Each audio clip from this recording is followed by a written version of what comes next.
Audio Jungle.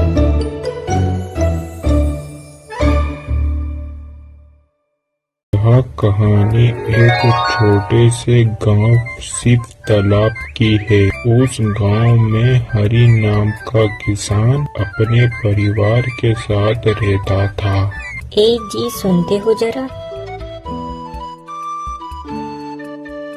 बोलो बोलो भाग्यवान, क्या हुआ? देखिए तो पूरे गांव में सभी के पास गाय और भैंस है, अपने पास तो कुछ भी नहीं है। हाँ, तुम ठीक कह रही हो। क्यों ना अपन बाजार से एक मुर्गी ले लेते हैं। पर पैसे कहाँ से आएंगे? मेरे पास 2 रुपया है। फिर ठीक है।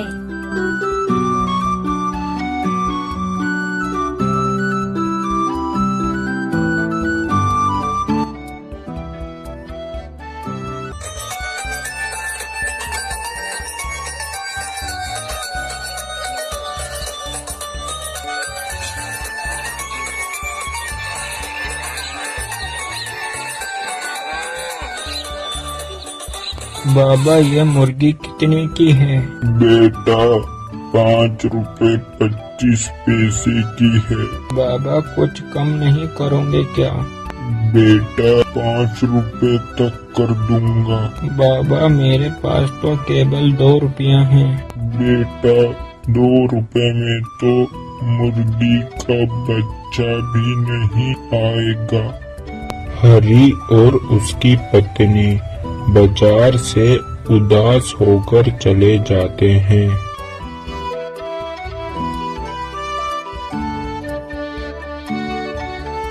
उन्हें रास्ते में एक नेवला दिखाई देता है। देखिए तो कितना सुंदर नेवला है। क्या इसे हम अपने घर ले चले? तुम इस नेवले को क्या करोगी? अरे बस ले चलिए ना, अपन इसे ही पाल लेंगे। अपन पहले से ही इतने परेशान हैं। अपन खुद का तो पेट भरने के लिए पैसे नहीं है, और फिर इस नेवले को कैसे पालेंगे? और तो इस नेवले को पालने का कोई फायदा नहीं है, ना तो ये दूध देगा ना ही अंडे। पत्नी के बार बार कहने से हरि नेवले को ले ही लेता है।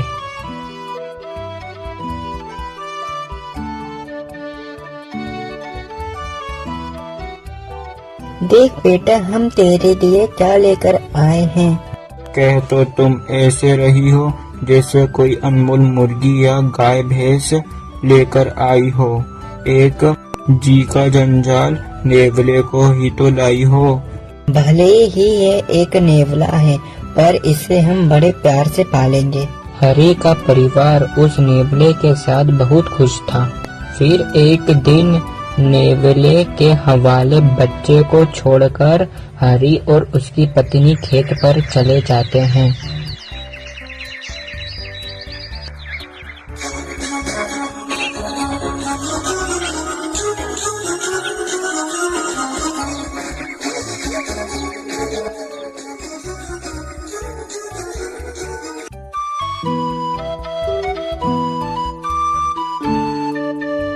हरि की पत्नी के मन में एक विचार आता है।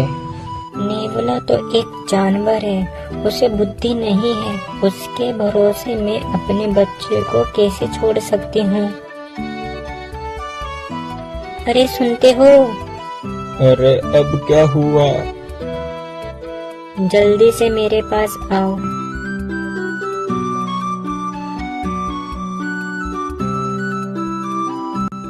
अरे अब क्या हुआ? मुझे काम से क्यों बुलाया? अरे मुझे बहुत घबराहट हो रही है। अपना बच्चा घर पर अकेला है। वो नेवला तो एक जानवर है। मुझे बहुत डर लग रहा है। ठीक है, चलो।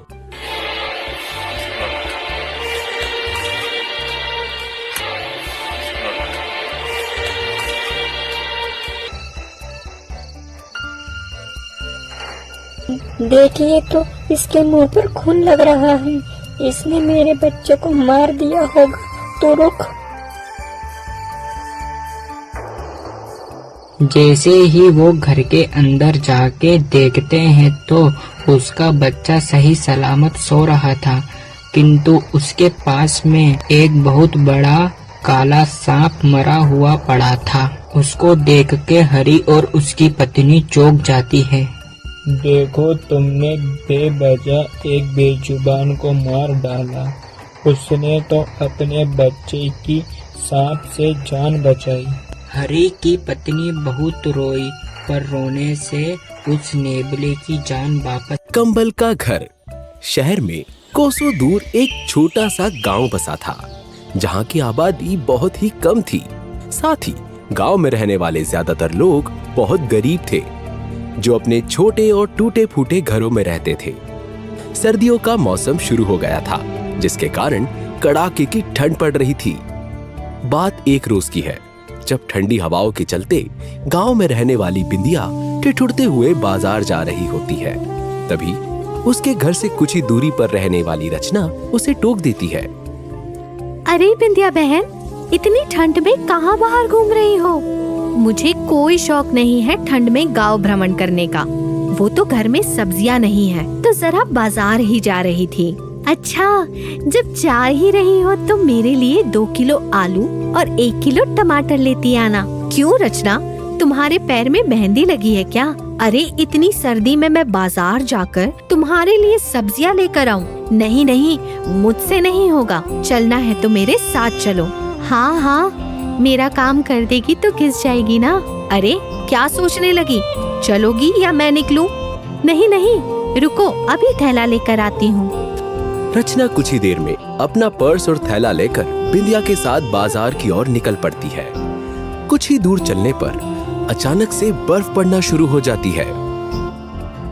हाय दैया, बर्फ क्यों गिरने लगी? अरे तुम रुक क्यों गई?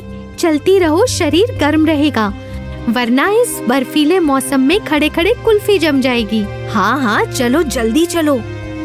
दोनों बाजार पहुंचती है तो देखती है कि बर्फ पड़ने के कारण सभी अपना अपना थैला लेकर कांपते हुए घर की ओर जा रहे होते हैं। तभी दोनों जल्दी से सब्जियां लेकर निकल जाती है। रास्ते में वो श्मशान के पास से गुजरती है तो वहाँ किसी की चिता जल रही होती है। तुम्हें पता है, ये पड़ोस वाले श्याम काका की चिता जल रही है। बेचारे ज्यादा सर्दी लगने के कारण चल बसे। हाय हाय, इस सर्दी के कहर ने तो ना जाने गांव के कितने लोगों की जान ले ली है। बिंदिया बहन, भगवान इनकी आत्मा को शांति दे। इतना कहते हुए दोनों वहाँ से निकल जाती है। बर्फ पड़ने के कारण गांव में पूरी तरह सन्नाटा था। सभी अपने घरों में खुद को किसी तरह गर्म रखने की कोशिश कर रहे थे। आधी रात को बिंदिया का बेटा ठंड के चलते ठिठुर रहा होता है, तो बिंदिया उसे अपनी भी चादर ओढ़ा देती है, फिर अपने पति को जगाती है। सुनिए जी, बाहर से ठंडी हवा अब भी आ रही है, आप कुछ कीजिए ना। बिंदिया, अब ठंड ही इतनी है तो भला मैं क्या कर सकता हूँ? तुम नंदू को अपनी गोद में ले लो।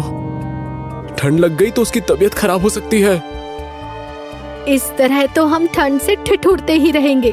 हमारे पास तो कंबल या रजाई भी नहीं है जिससे हमें ठीक से गर्माहट मिल सके। बिंदिया, सोने की कोशिश करो। अगले महीने जब पैसा मिलेगा ना, तो कम दाम में कंबल या रजाई लेने की कोशिश करूंगा। गोपाल बिंदिया को समझा देता है और दोनों कांपते हुए लेट जाते हैं। लेकिन बिंदिया को ठंड के चलते नींद ही नहीं आती। अब बीतते समय के साथ हर शाम को बर्फबारी हुआ करती और ठंड बढ़ जाती। बढ़ती ठंड के कारण गांव में बहुत लोगों की मौत हो जाती है। ठंड के कारण गांव का सरपंच भी अक्सर बीमार ही रहा करता था। बात एक रोज की है, जब गांव के मंदिर में एक बहुत ही अमीर आदमी पूजा करवाने के लिए आता है और गांव वालों को कंबल दान करता है। ये बात जब रचना और बिंदिया को पता चलती है तो बाकी गांव वालों के साथ वो दोनों भी भागी भागी मंदिर के बाहर आती है। अरे वाह, ये आदमी तो कितने सारे कंबल लेकर आया है। हाँ, तो खड़ी क्या हो, आगे बढ़ो, कहीं हमारी बारी आने तक कंबल खत्म ना हो जाए। नहीं नहीं, ऐसा नहीं होने दूंगी। कंबल तो मुझे चाहिए ही। वैसे भी सर्दियों के समय में कंबल की बहुत जरूरत होती है मेरे घर में। दोनों जाकर एक एक कंबल लेती है और कुछ देर बाद फिर से आकर और 2-4 कंबल ले जाती है। कंबल पाकर सभी गांव वाले बहुत खुश थे, क्योंकि गांव में बर्फबारी के चलते अक्सर ठंड ज्यादा हो जाया करती। अब शाम के समय फिर से बर्फ दोनों जाकर शुरू हो जाती है। तो गोपाल उन कंबलों में एक कंबल ओढ़ लेता है। अरे वाह, क्या कंबल है! ये तो बहुत गर्माहट दे रहा है बिंदिया। भगवान इस अमीर आदमी का भला करे, इतना बढ़िया कंबल दिया है। सच में ऐसी बात है क्या? फिर तो एक काम करते हैं जी, हम इन कंबलों को घर की छत पर लगा देते हैं। वैसे ही छत जर्जर और टूटी है, ये कंबल लगाने से कम बर्फ पड़ने पर भी हमारे घर में गर्माहट तो रहेगी ना। सही कह रही हो बिंदिया तुम, ये करना ठीक रहेगा। तभी गोपाल उन कंबलों को अपने घर की छत पर लगा देता है और उसकी देखा देखी बाकी गांव वाले भी ऐसा ही करते हैं, ये सोचकर कि उन्हें इस कड़कती ठंड में राहत मिलेगी। अब पूरे गांव के लोगों ने कंबल के घर बना लिए, जिससे कुछ दिनों तक तो सब कुछ ठीक ही रहता है। लेकिन घर में गर्माहट के चलते गांव के लोग आलसी हो जाते हैं और सारा दिन घर में ही कंबल की गर्माहट में रहने लगते हैं। तभी एक रोज बर्फबारी के साथ अचानक ही बूंदाबांदी होने लगती है। हे भगवान, ये बारिश क्यों होने लगी? अब हमारे घरों का क्या होगा? धीरे धीरे बारिश तेज हो जाती है और सभी के घरों के कंबल भीग जाते हैं और ठंड के कारण लोगों का बुरा हाल होने लगता है। बीमार सरपंच भी गांव की इस हालत से भली भांति परिचित था। ये लोग भी ना अपने मन की ही करते हैं। इस कंबल के घर की वजह से क्या हालत हो गई है इनके घरों की। सरपंच गांव के लोगों का हाल बेहाल देखकर हैरान था। तो वहीं अब कंबल के गीला होने से दिक्कतें आने लगी थी। तभी ऐसे हालात में रचना अपने पति से कहती है, सुनिए जी, इस गीले कंबल की छत के नीचे रहे तो शरीर के साथ साथ हमारी आत्मा भी कांपने लगेगी। हम ऐसा करते हैं कि घर की कुछ लकड़ियां जला लेते हैं, जिससे हमें सर्दी कम लगेगी और ये गीले कंबल भी जल्दी सूख जाएंगे। रचना का पति उसकी बात से सहमत होता है। कुछ लकड़ियां इकट्ठी करके घर में जलाकर रख देता है। उसकी देखा देखी बाकी गांव के लोग भी अपने घरों में गर्माहट लेने के लिए यही करते हैं। आधी रात तक सब ठीक रहता है, सभी सो जाते हैं। लेकिन अगली सुबह जब सब उठते हैं तो आग के कारण सबके घरों की छत जल चुकी होती है। हे भगवान, ये क्या हो गया? मेरा तो घर ही बेकार हो गया। अब इस कड़कती ठंड में हम कहाँ जाएंगे? पता नहीं हम गरीबों के साथ ही ऐसा क्यों हो रहा है। अब तो हमारे सिर पर छत ही नहीं रही। ये सब तुम लोगों के आलसपन का नतीजा है। सरपंच जी, आप ये क्या कह रहे हैं? बिल्कुल सही कह रहा हूँ। अरे कंबल के घरों में रहकर तुम सभी आलसी हो गए थे। घरों से बाहर निकलना भी बंद कर दिया था सभी ने। इतना आलस आ गया था तुम सबको, घर के अंदर ही आग जलाकर बैठ गए। अब उसी आग की लपेट में अपने घर की छत भी गवा बैठे। वो तो भगवान का शुक्र है कि आग लगने के कारण किसी की जान नहीं गई। सरपंच की बात सुनकर सभी अपनी हरकत के लिए शर्मिंदा थे। तभी गोपाल कहता है, हाँ सरपंच जी, हमारी ही गलती है, लेकिन अब हम अपने घरों को ठीक कैसे करें? घर की छत का होना बहुत जरूरी है, इसलिए सभी आलस छोड़ो और जंगल चलो लकड़ियां काटने के लिए, ताकि अपने घरों की छत को मजबूत बना सको। सभी गांव वाले सरपंच की बात से सहमत होते हैं और अपने अपने औजार लेकर लकड़ियां काटने के लिए जंगल की ओर निकल पड़ते हैं। सभी लकड़ियां काटना शुरू करते हैं और सभी के मिलकर काम करने के कारण बहुत सारी लकड़ियां इकट्ठी हो जाती है। लगातार काम करने के कारण लोगों को सर्दी के समय भी पसीना आने लगता है, तो लोग अपने स्वेटर उतार देते हैं। अरे स्वेटर क्यों उतार दिया आपने? ठंड लग जाएगी आपको। नहीं, मैं ठीक हूँ। वैसे भी अचानक से शरीर में गर्मी होने लगी। ये होता है मेहनत करने का फायदा। जब तुम लोग कंबल के घरों में आराम से बैठे थे, क्या तुमने तब ये गर्मी का एहसास किया था? नहीं ना, क्योंकि बैठे रहने से इंसान को और सर्दी लगती है। इसलिए सर्दियों के मौसम में अपने शरीर को गर्म रखने के लिए हमें आलस छोड़कर फुर्ती से काम करना चाहिए। सरपंच जी बिल्कुल सही कह रहे हैं। ये कंबल का घर हमें आलसी बना रहा था। अब हम अपने घरों की छत को इन लकड़ियों से और मजबूत बना देंगे और कंबल के भरोसे नहीं रहेंगे। वैसे भी हम ये भूल गए थे कि कंबल ओढ़ने के लिए होता है, ना कि घर बनाने के लिए। चलो, फिलहाल तो ये लकड़ियां लेकर हमें गांव चलना चाहिए। अंधेरा होने से पहले घर की छत भी तैयार करनी है। सभी लकड़ियां लेकर गांव पहुंचते हैं और लकड़ियां जोड़कर अपने अपने घरों की छत को तैयार करने लगते हैं। सभी मिलकर खूब मेहनत करते हैं। और सभी के घरों को एक मजबूत और नई छत मिल जाती है। और इस तरह गांव के सभी लोग आलस करना और कंबल के भरोसे रहना छोड़कर अपने काम करने पर ज्यादा ध्यान देने लगते हैं, जिससे उन्हें सर्दी के कारण ज्यादा दिक्कत ना हो। रतनपुर गांव में रहने वाली गुंजन एक अनाथ और बहुत ही गरीब लड़की थी। उसका इस दुनिया में कोई नहीं था। वो एक टूटी फूटी जर्जर झोपड़ी में रहा करती और दूसरों के खेतों में काम करके जैसे तैसे अपना गुजारा किया करती। धीरे धीरे मौसम में बदलाव होने लगता है और ठंडी हवाओं के चलने से सर्दियाँ बढ़ने लगती है। धीरे धीरे सर्दियाँ तो बढ़ती जा रही है। ऐसे में सर्दियों से बचने के लिए मुझे लकड़ी का इंतजाम करना होगा। तभी गुंजन अपने पास में रखी एक पतली सी फटी चादर को ओढ़ कर सो जाती है।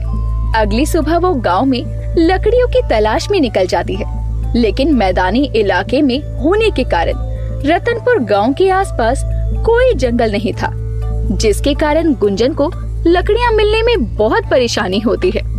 तभी उसकी नजर आसपास के पेड़ों पर जाती है और पेड़ों की टहनियों को तोड़ने के लिए वो पेड़ पर चढ़ने की भी कोशिश करती है।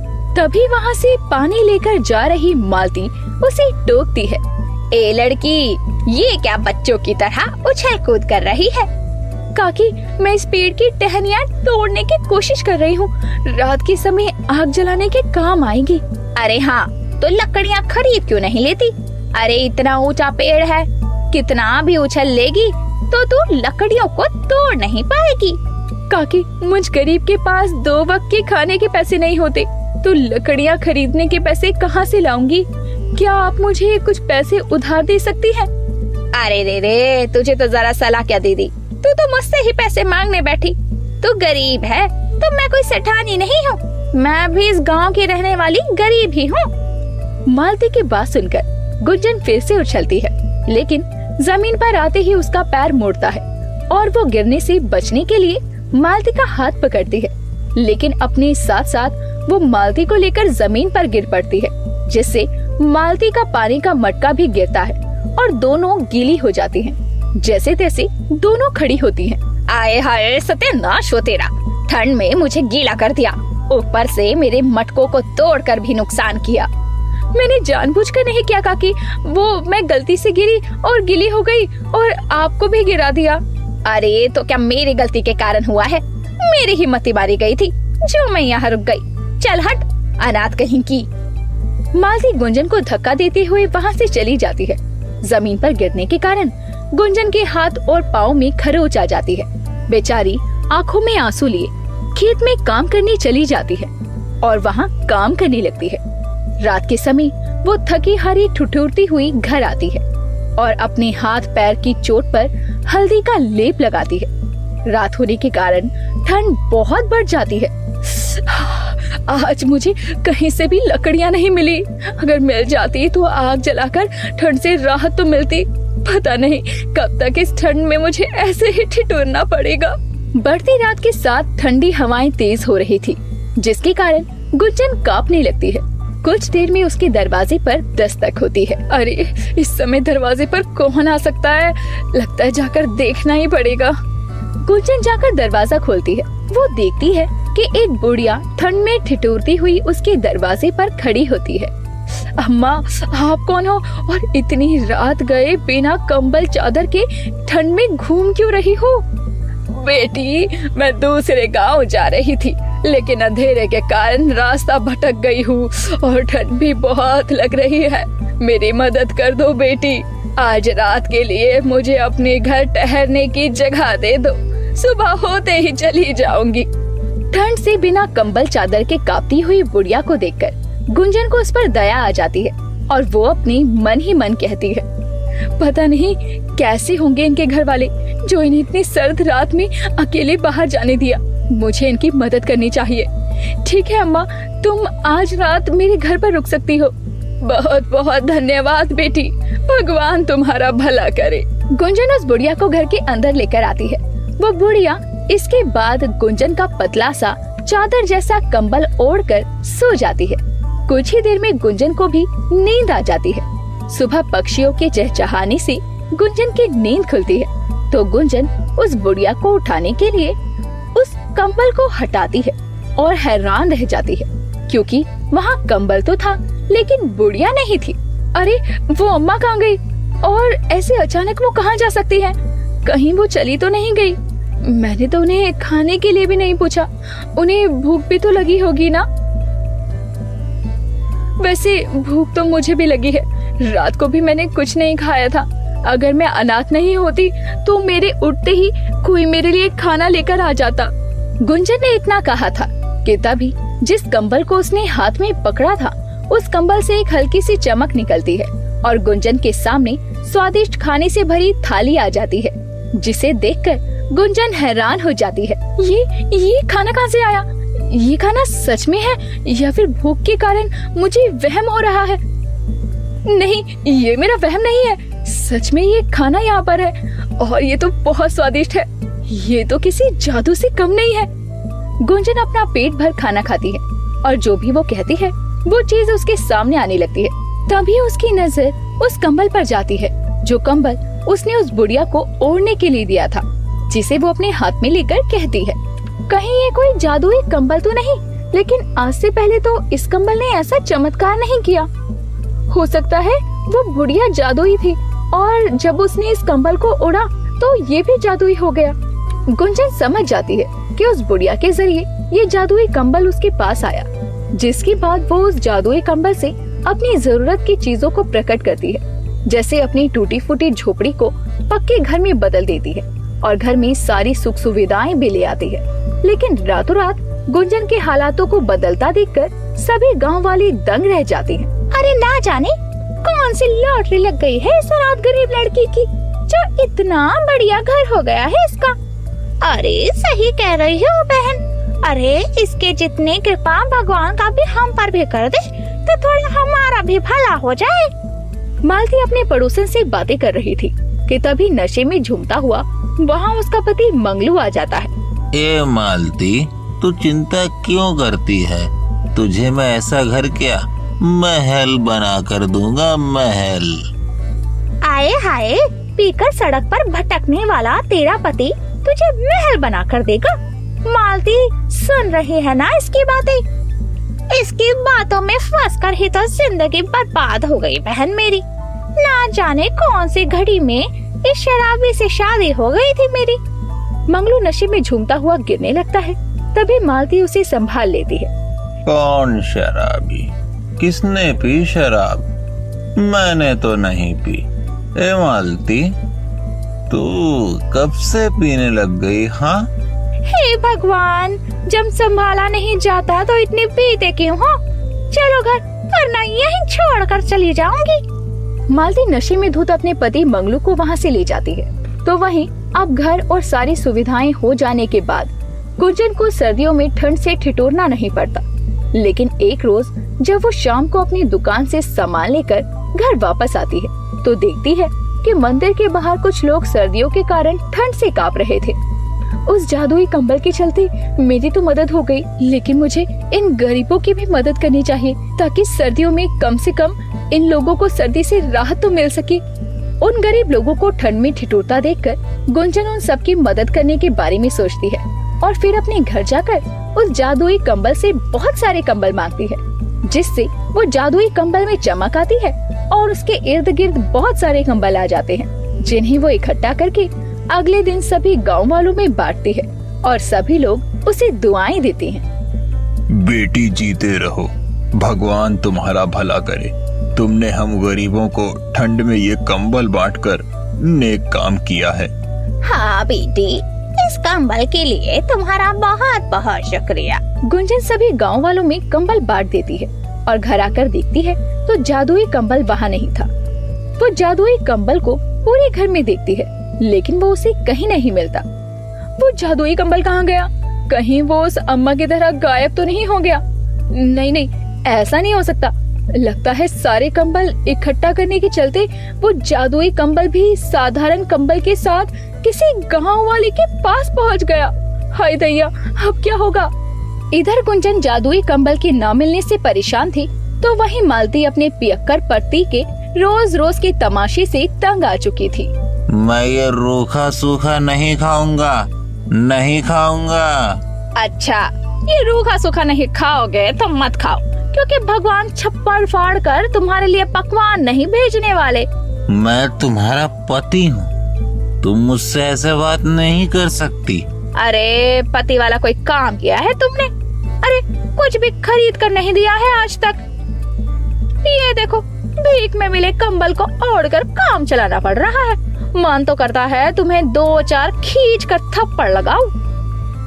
मालती के इतना कहते ही कंबल से हल्की चमक आती है और मंगलू को हवा में 2-4 चाटे पड़ते हैं, तो उसका सर चकराता है और वो गिर पड़ता है।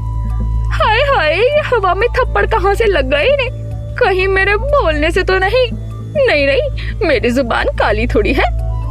अरे कौन पागल है, जाकर खोलती हूँ दरवाजा, पता चले दरवाजा तोड़ दे। उसके इतना बोलते ही दरवाजा टूटकर गिर पड़ता है। ये देखकर तो मालती के होश उड़ जाते हैं। वो समझ नहीं पाती कि उसके बोले पर कैसी चीजें सच हो रही हैं। हे भगवान, कहीं मेरी जुबान सच में तो काली नहीं हो गई। नहीं, मैं अभी कुछ नहीं कहूँगी। मालती के मुंह से निकली बातें जादुई कंबल के कारण सच हो रही थी, लेकिन वो अपनी जुबान को काला समझकर कुछ भी बोलने से बचती है। तो वहीं गुंजन उस जादुई कंबल को गांव के हर एक घर में ढूंढती है। एक रोज मालती उस कंबल को धोकर सुखा देती है और उसकी नजर अपनी पड़ोसन के सूख रही साड़ी पर जाती है।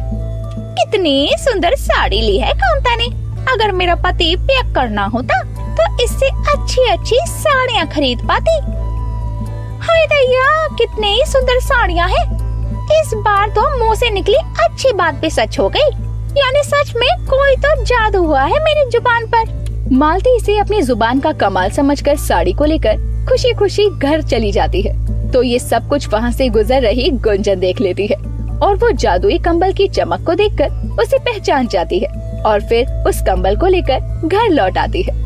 अच्छा हुआ ये जादुई कंबल मुझे समय रहते मिल गया, किसी गलत हाथ में नहीं गया, वरना कोई भी इस जादुई कंबल का गलत फायदा उठा सकता था। मेरे ख्याल से इस कंबल को किसी जरूरतमंद के पास होना चाहिए। गुंजन को वो जादुई कंबल वापस मिल जाता है, जिसका इस्तेमाल वो लोगों की मदद के लिए किया करती। एक रात फिर से उसके दरवाजे पर दस्तक होती है। गुंजन दरवाजा खोलती है तो बाहर वही बुढ़िया खड़ी हुई थी। अम्मा, आप आइए ना, अंदर आइए। आप कहाँ गायब हो गई थी? मैं आपको शुक्रिया भी नहीं कह पाई। बेटी, क्या तुम आज रात मुझे अपने घर में ठहरने दोगी? हाँ अम्मा, क्यों नहीं। बेटी, तुम दिल की बहुत अच्छी हो। मैंने सुना है कि तुमने अपने साथ साथ गांव के लोगों की भी मदद की है।